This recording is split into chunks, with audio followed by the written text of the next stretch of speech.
Hi guys, welcome back to another of my Christmas woodworking tips. And today's tip is make a taper jig. This one's really simple. It's made out of some MFC offcuts with a old laminate floor runner and some T-grooves routed in so I can clamp to it.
Of course, not only are these really good for cutting tapers, but they're also really good for jointing panels because you can make sure you get a really straight cut, and then when you joint your panels together you know all your joints are going to close up quite nicely.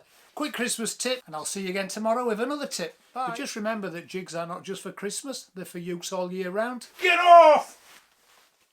And today's tip is make a mess.